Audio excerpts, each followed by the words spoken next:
Hi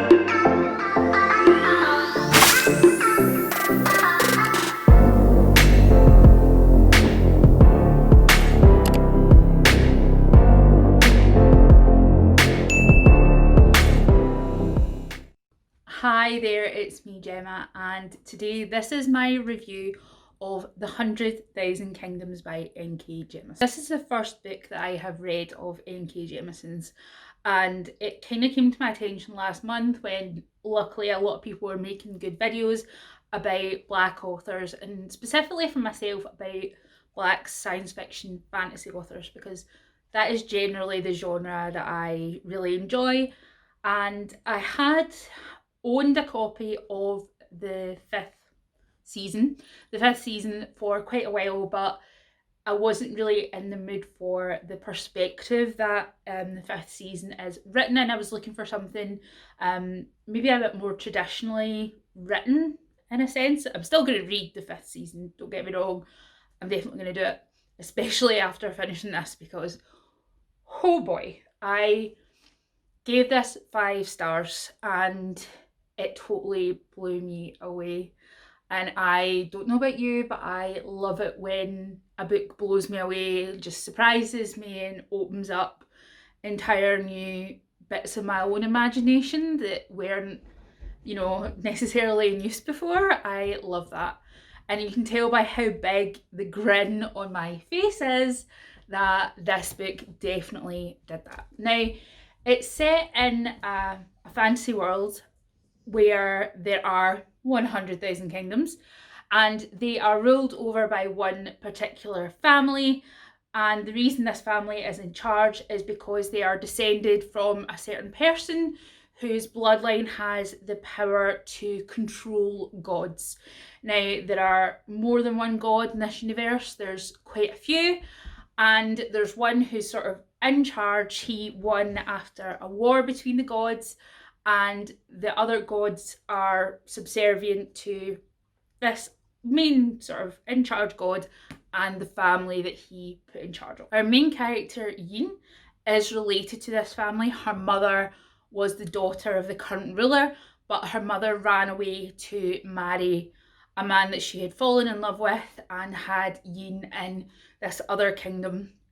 Now, Yin is described as being dark skinned, and the people of her country are described as being dark skinned and being looked down upon by other societies in the 100,000 Kingdoms. So when Yin arrives in the city of Sky, where the main controlling family live, she sticks out like a sore thumb because of her looks, because of how she has been brought up.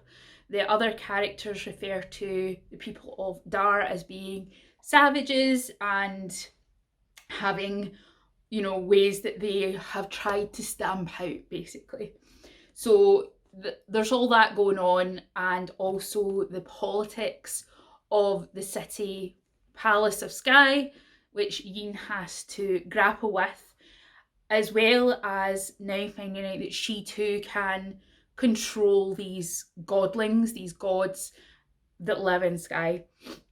So she starts to develop relationships with several of the gods in the story, and specifically the sort of one of the main gods, like sort of there's a sort of Zeus, Hades,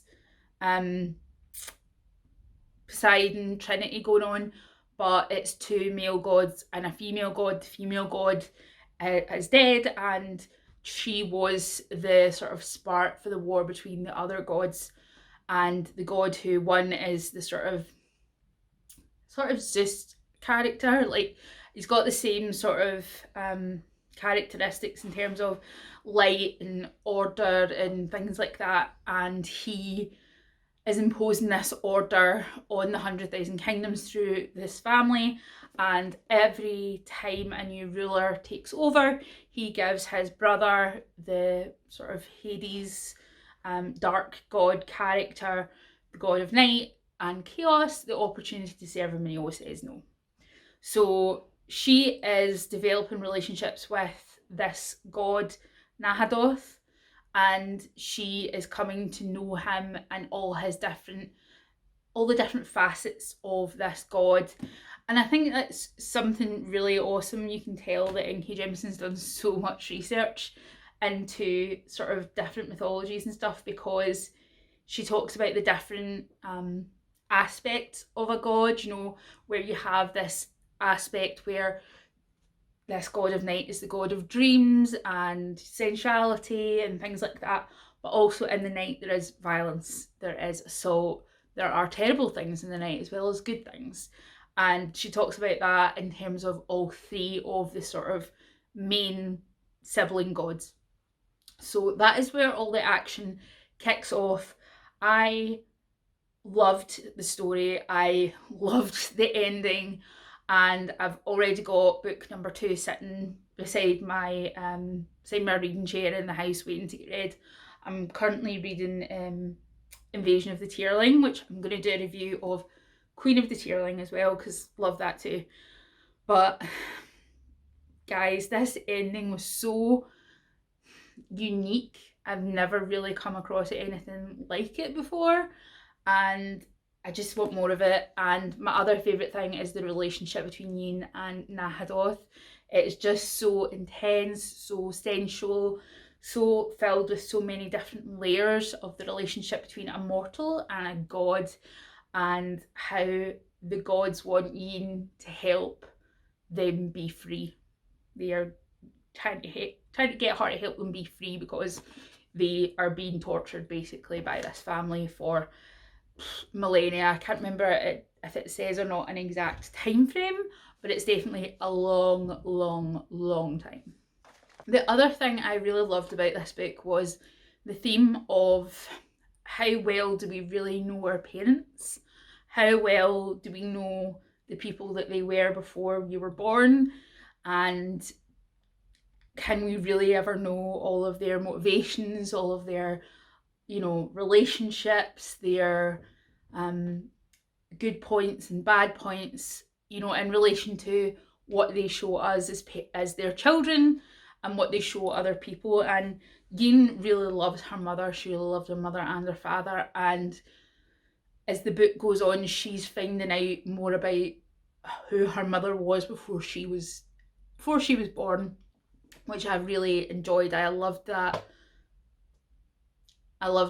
theme that was kind of travelling throughout the book as well. So favourite character, definitely Yin. I'm not going to give a favourite moment in the book, so I want this to be a spoiler-free review. I'm not going to spoil it, but the ending was my favourite part, so I'm not going to be specific. And I would say if there was any downside to the book, I would have liked a bit more of the day-to-day life in Skye. They did hint a lot at it, but certainly that wasn't really what the book was about. So, you know, it's not necessary, it's not a negative. I still gave this book 5 stars. So yeah, 100,000 Kingdoms by N.K. Jemisin.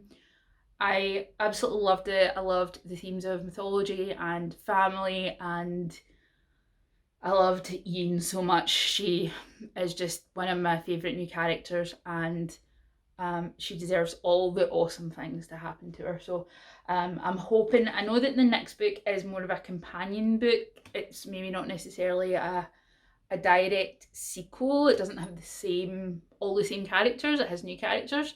So I really am looking forward to seeing if Yin pops up in book number 2. So yes, my recommendation, read The 100,000 Kingdoms by N.K. Jemisin.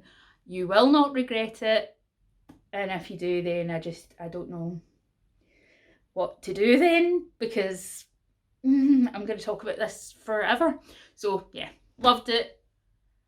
Not the best lighting in this video, but I really wanted to get it made because I am promptly going to lend this book to my mum and get her to read it as well. So have a good day, have a good afternoon, evening, whatever, wherever you are. Stay safe, stay well. Bye.